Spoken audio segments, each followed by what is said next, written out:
Hello दोस्तों, मैं Surendra Pawar Ganesh study concept channel पर आपका स्वागत करता हूं। और कल अपना टॉपिक चल रहा था, वो टॉपिक था भारत का संविधान और उसके पार्ट 1 और पार्ट 2 आ चुके हैं। आज मैं आपके सामने पार्ट 3 जो है उसके बारे में हम पढ़ेंगे। तो पार्ट 3 इस प्रकार है। क्या हुआ था दोस्तों कि अब मैटर आएगा उसके ऊपर बैठकों को लेकर, ठीक है, इतनी है। तो बात आएगी कि जो संविधान सभा की पहली बैठक, आप तो सीधा क्वेश्चन के उत्तर देते जाओ, सीधा सीधा मैटर करते जाओ कि जो संविधान सभा की पहली बैठक हुई थी वो पहली बैठक कब हुई। तो संविधान सभा की जो पहली बैठक होती है वो पहली बैठक होती है 9 दिसंबर 1946 को।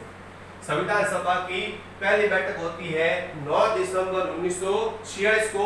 और कहां पर होती है, मतलब जगह, स्थान, तो ये होती है वर्तमान संसद भवन के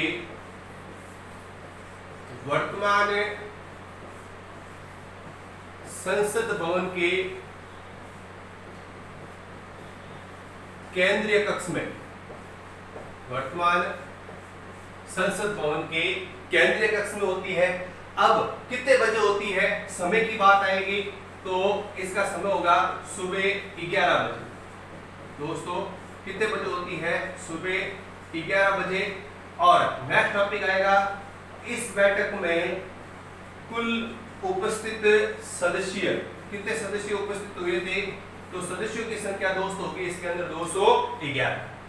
अब इस बैठक के अंदर बात की जाती है कि 9 दिसंबर 1946 को जो संविधान सभा की पहली बैठक हुई, इस बैठक में संविधान सभा का जो अस्थायी अध्यक्ष बनाया गया, संविधान सभा का जो अस्थायी अध्यक्ष बनाया गया था, वह अस्थायी अध्यक्ष बनाया गया था डॉक्टर सच्चिदानंद सिन्हा को।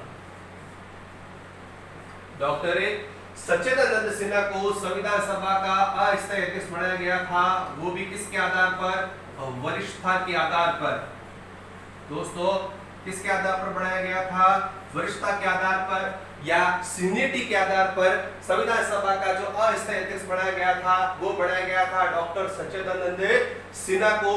और जो संवैधानिक सलाहकार समिति के जो अध्यक्ष थे बीएन राव के द्वारा ये सलाह दी गई थी कि जो संविधान सभा के सबसे बुजुर्ग या सीनियर है उसको संविधान सभा का अस्थायी अध्यक्ष बनाया जाना चाहिए। और जब ये बैठक हुई थी उस समय भारतीय राष्ट्रीय कांग्रेस के जो अध्यक्ष थे जेबी कृपलानी के द्वारा इनको डॉक्टर सच्चिदानंद सिन्हा को संविधान सभा की जो अध्यक्ष की सीट थी, अध्यक्ष तक की सीट तक ले जाने वाले थे जेबी कृपलानी। और जेबी कृपलानी संविधान सभा में बोलने वाले प्रथम वक्ता भी जो कह सकते हैं वो डॉक्टर जेबी कृपलानी ही थे। तो इसी कारण से दोस्तों डॉक्टर सच्चिदानंद सिन्हा को क्या किया गया था, वरिष्ठता के आधार पर संविधान सभा का अस्थायी अध्यक्ष बनाया गया था। और इसके अंदर कौन सी परंपरा का निर्वाह किया गया था, फ्रांस की परंपरा का। कौन सी परंपरा का निर्वाह किया गया था, फ्रांस की परंपरा का निर्वाह किया गया था। फ्रांस में भी ऐसी कोई बैठक होती है तो उस बैठक के अंदर जो सबसे सीनियर या बुजुर्ग व्यक्ति होता है या वरिष्ठ सदस्य होता है उसका अध्यक्ष बनाया जाता है। और उसी की पालना करते हुए अपने संविधान सभा की सबसे सीनियर व्यक्ति थे डॉक्टर सच्चिदानंद सिन्हा, जिनको संविधान सभा का अस्थायी अध्यक्ष बनाया गया। फिर दोस्तों नेक्स्ट टॉपिक ये आता है कि भाई इस दिन, यहां तक तो हम पढ़ते हैं, इस दिन क्या हुआ था, एक उपसभापति भी मनोनीत किया गया था। इस दिन एक उपसभापति भी मनोनीत किया गया था। और उपसभापति मनोनीत किया गया था फ्रैंक एंथोनी को।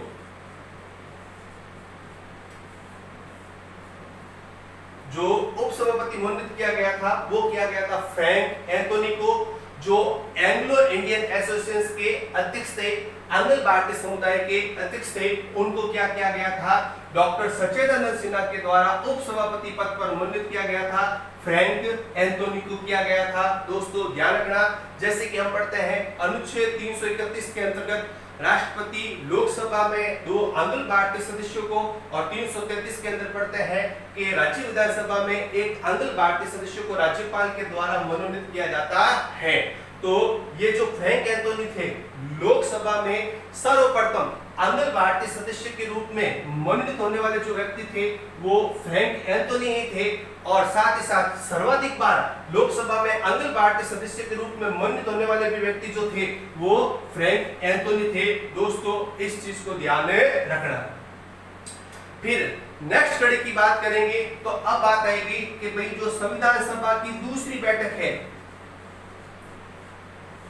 दोस्तों नेक्स्ट पॉइंट आएगा कि जो संविधान सभा की दूसरी बैठक या जो द्वितीय बैठक हुई थी वो बैठक कब हुई। द्वितीय बैठक जो होती है वो बैठक होती है 11 दिसंबर 1946 को। ध्यान रखना दोस्तों, दूसरी जो बैठक होती है वो बैठक होती है 11 दिसंबर 1946 को संविधान सभा की दूसरी बैठक हुई, और इस बैठक में संविधान सभा का जो स्थायी अध्यक्ष बनाया गया था वो तो थे अस्थायी अध्यक्ष। अब बात आती है संविधान सभा का जो स्थायी अध्यक्ष बनाया गया था वो स्थायी अध्यक्ष बनाया गया था डॉक्टर राजेंद्र प्रसाद को। स्थायी अध्यक्ष बनाया गया डॉक्टर राजेंद्र प्रसाद को, और संविधान सभा का जो उपाध्यक्ष बनाया गया था, संविधान सभा का उपाध्यक्ष बनाया गया था वो उपाध्यक्ष बनाया गया था एच.सी. मुखर्जी को। से हरेंद्र कुमार मुखर्जी को संविधान सभा का उपाध्यक्ष बनाया गया था दोस्तों, और ये जो उपाध्यक्ष बनाया गया था वो बनाया गया था 25 जनवरी 1947 को संविधान सभा का उपाध्यक्ष बनाया गया। पर दोस्तों जब बंगाल का विभाजन हुआ था उस समय एच.सी. मुखर्जी संविधान सभा के सदस्य नहीं हुआ था। फिर इसके बाद इनका पुनर्निर्वाचन करके इनको संविधान सभा का वापस सदस्य बनाया गया।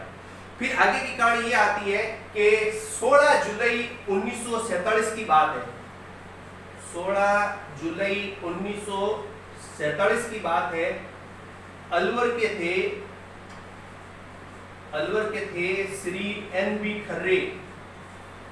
अलवर के थे श्री एन.बी. खर्रे, और इस एन.बी. खर्रे के द्वारा यह कहा गया था कि भी संविधान सभा में एक उपाध्यक्ष ना होकर संविधान सभा में 2 उपाध्यक्ष होने चाहिए, और इसी के कहने पर संविधान सभा में 2 उपाध्यक्ष बनाए गए। एक तो बनाया गया था ब्रिटिश फ्रांस से और एक बनाया गया था देसी रियासत से। तो पहला जो उपाध्यक्ष थे, पहला उपाध्यक्ष जो बनाया गया था वो बनाया गया था ब्रिटिश फ्रांस से, और ब्रिटिश फ्रांस से उपाध्यक्ष बनाया गया था वापस इन्हीं को एच.सी. मुखर्जी को वापस बनाया गया था एच.सी. मुखर्जी को। और जो दूसरा उपाध्यक्ष बनाया गया था देसी रियासत से, और वो बनाया गया था वी.टी. कृष्णमाचारी को। वी.टी. कृष्णमाचारी को संविधान सभा का दूसरा उपाध्यक्ष बनाया गया था जो देसी रियासतों से प्रतिनिधित्व कर रहे थे। और इसी के अंदर एक पॉइंट आएगा, एक टॉपिक आएगा, और वो पॉइंट या टॉपिक इस प्रकार से है दोस्तों। अब बात आती है कि संविधान सभा में जब संवैधानिक सलाहकार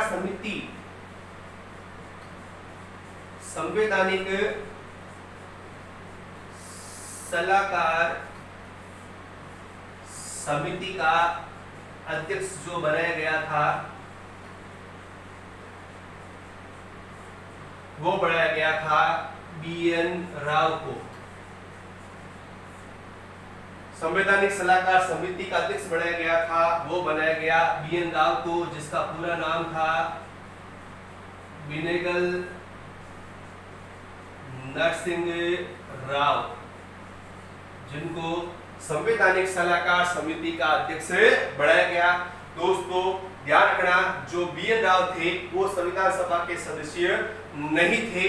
इनको विशेष रूप से आमंत्रित, विशेष रिक्वेस्ट के साथ संविधान सभा के अंदर ये कहकर जोड़ा गया था कि हमारे भारत देश के संविधान को प्रारूप को तैयार करने में आप अपना योगदान दीजिए, आप हमारा सहयोग कीजिए। इस रिक्वेस्ट के साथ बिनेगल नरसिंह राव को संविधान सभा के अंदर जोड़ा गया था, और इनके द्वारा भारत के संविधान के प्रारूप को तैयार करने में सबसे पहले जो सहयोग दिया गया था या योगदान दिया गया या सबसे पहले जो प्रारूप तैयार किया गया था वो बिनेगल नरसिंह राव थे। बिनेगल नरसिंह राव जो कहने का मतलब है भारत देश के अंदर न्यायाधीश के रूप में भी कार्य कर चुके हैं, कश्मीर में प्रधानमंत्री के पद पर भी कार्य कर चुके हैं। इसके अलावा संयुक्त राष्ट्र संघ के अंदर जो अंतर्राष्ट्रीय न्यायालय है वहां पर न्यायाधीश के पद पर भी कार्य करने वाले थे, वो बिनेगल नरसिंह राव थे। साथ ही साथ दोस्तों और दोस्ता, इसके अलावा जब बात आती है संविधान सभा का जो सचिव, जो संविधान सभा के जो सचिव थे, वो संविधान सभा के जो सचिव थे वो थे के.एम. मुंशी, कन्हैयालाल,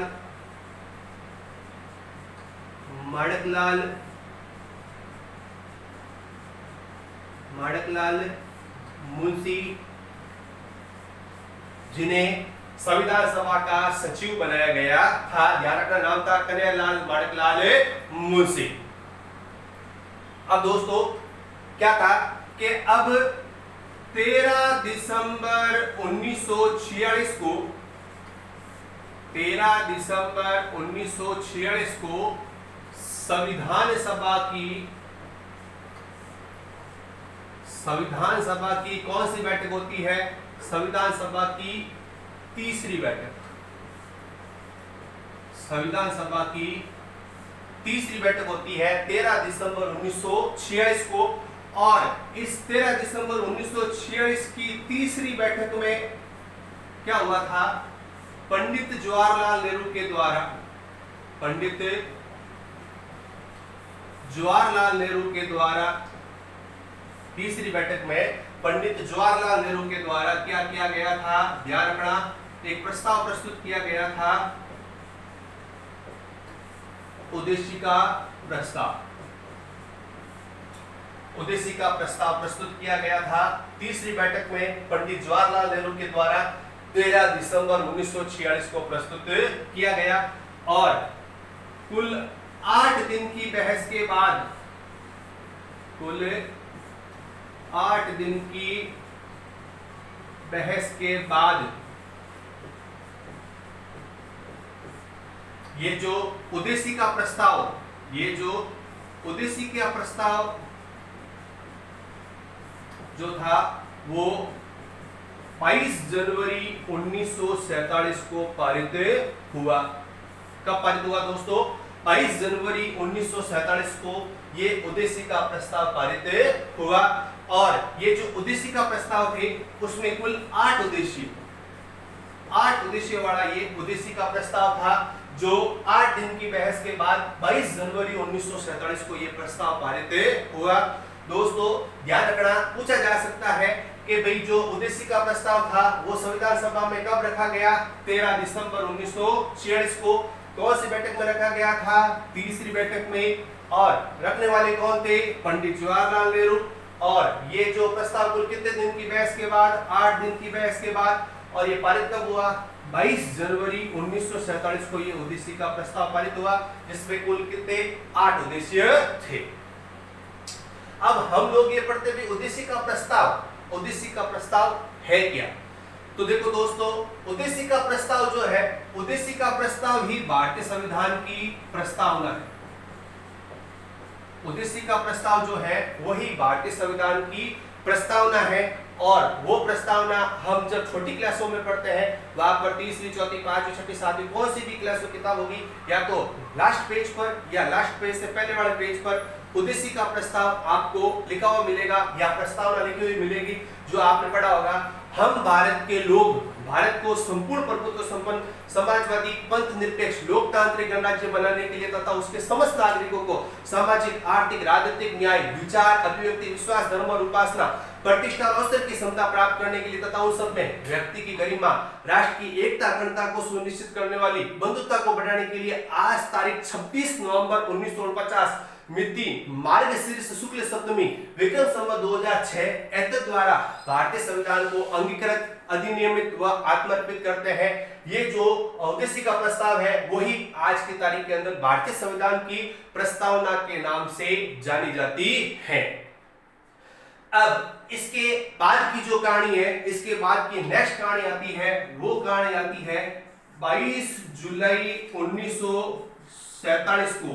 ध्यान रखना दोस्तों, 22 जुलाई 1947 को संविधान सभा के चौथे अधिवेशन में, संविधान सभा के चौथे अधिवेशन में या फोर्थ अधिवेशन में क्या किया गया था? चौथे अधिवेशन में क्या किया गया था? राष्ट्रीय ध्वज